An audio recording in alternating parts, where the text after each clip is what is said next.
Hi hello, நாங்க உங்க brothers. இன்னைக்கு நம்ம பிரதர்ஸ் பைக்ல சேல்ஸுக்காண்டி ராயல் என்ஃபீல்டு GT 650 650 சிசி கொண்ட ஒரு வண்டி கொண்டு வந்திருக்கோம். என்னுடைய ஆன் ரோடு இன்னைக்கு ஒரு 4 லட்சம் ரூபாய் கிட்ட வந்துருச்சு.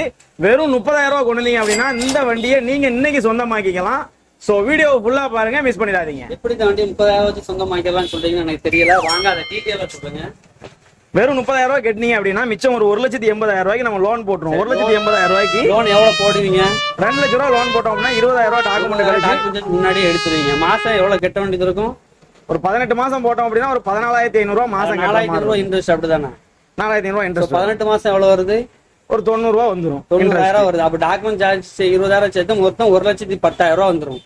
இன்ட்ரெஸ்ட்ல எடுக்கும்போது அப்படிதானே, ஃபைனான்ஸ்ல எடுக்கும்போது 1,10,000 ரூபாய் கொடுக்கறது தானே. நிறைய பேர் நீங்க சொல்றீங்க 10,000 வச்சுட்டு 15,000 வச்சு இந்த வண்டியை உங்களுக்கு சொந்தமாக்கலாம்னு சொல்லி நிறைய பேர் கூப்பிடுறாங்க.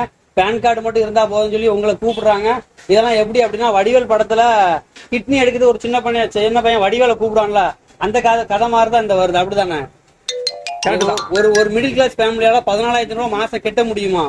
வேற வழி இல்ல. இந்த மாதிரி வண்டி எடுக்கணும் போது கட்டிதானே ஆகணும். எத்தனை பர்சன்டேஜ் உங்க சைட்ல இருந்து பார்ப்போம். உண்மையிலே 14,000 ரூபாய் மாசம் அவனால கட்டி அந்த டீவை பினிஷ் பண்ணி இந்த வண்டியை சொந்தமாக்க முடியுமா, இல்ல அவனால கடன்காரன் ஆக முடியுமா? அது எடுக்கிற நீங்க தான் அதை தெரிஞ்சு எடுக்கணும். இந்த மாதிரி வண்டி எடுத்தீங்கன்னா கடன்காரனா மட்டும் தான் ஆக முடியும். இல்ல ஒரு வண்டி எடுக்கிறீங்க அப்படின்னா மினிமமா 50% உங்களால கட்ட முடியும்னா மட்டும் வண்டி எடுங்க. அப்படி இல்லாம 15,000 கொண்டு வாங்க இந்த வண்டி சொந்தமாக்கிக்கலாம், இல்ல பேன் கார்டு இருந்தா போதும், ஆதார் கார்டு இருந்தா போதும் சொந்தமாக்கலாம் சொன்னா முடியாது. உங்களால கடன்காரனா மட்டும் தான் ஆக முடியும். அது மட்டும் இல்லாம செல்ல சுவிட்ச் ஆஃப் பண்ணிச்சு நீங்க பைனான்ஸ்காரனை கண்டு ஓட வேண்டியதா இருக்கும். சோ அந்த மாதிரி வண்டி விற்கிறவங்கள தயவு செய்து நம்ப வேண்டாம். மினிமம் 50% கெட்டி எடுக்கிற மாதிரியான வண்டியை ட்ரை பண்ணுங்க. நான் சொல்றது கரெக்ட் தான் தம்பி? கரெக்ட் தான்.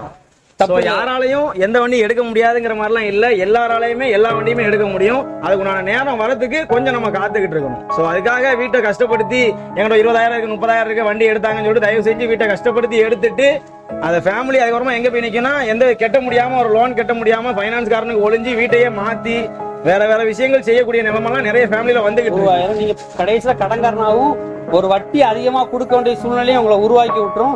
இது ஒரு விழிப்புணர்வு பதிவாக தான் போடுறோம். ஏன்னா நம்ம கடையிலேயே நிறைய கஸ்டமர் கஷ்டப்படுறாங்க.